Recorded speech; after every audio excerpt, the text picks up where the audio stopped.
மாணவர்களிடம் வாசிக்கும் பழக்கம் அதிகரிக்க பல்வேறு முயற்சிகள் அரசாங்கம் ஏற்படுத்தி வருகின்றது.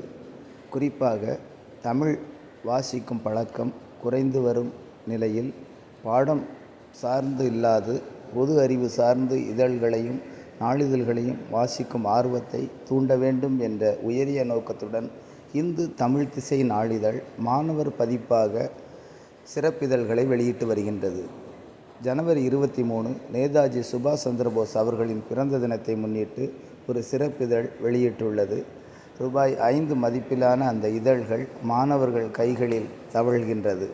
மாணவர்கள் ஆர்வமுடன் அதனை படிக்கின்றனர். குறிப்பாக 2024ஆம் ஆண்டு நடைபெற்ற முக்கிய நிகழ்வுகளின் தொகுப்பும் அதில் இடம்பெற்றுள்ளது சிறப்பானது. மாணவர்கள் தங்களுக்கு தேவையான குறிப்புகளை அதிலிருந்து பெற்றுக்கொள்கின்றனர். சில வகுப்புகளில் அந்த நிகழ்வுகளை வைத்து வினாடி வினா போட்டியும் நடைபெற்று வருவது சிறப்பு. நாகர்கோவில் கார்மல் மேல்நிலைப்பள்ளி மாணவர்கள் 100 பேர்களுக்கு மேல் இந்து தமிழ் திசை சிறப்பிதழை வாங்கி ஆர்வமுடன் படிக்கும் இந்த காட்சி மாணவர்கள் வாசிக்க வேண்டும், தமிழை நேசிக்க வேண்டும் என்ற இந்து தமிழ்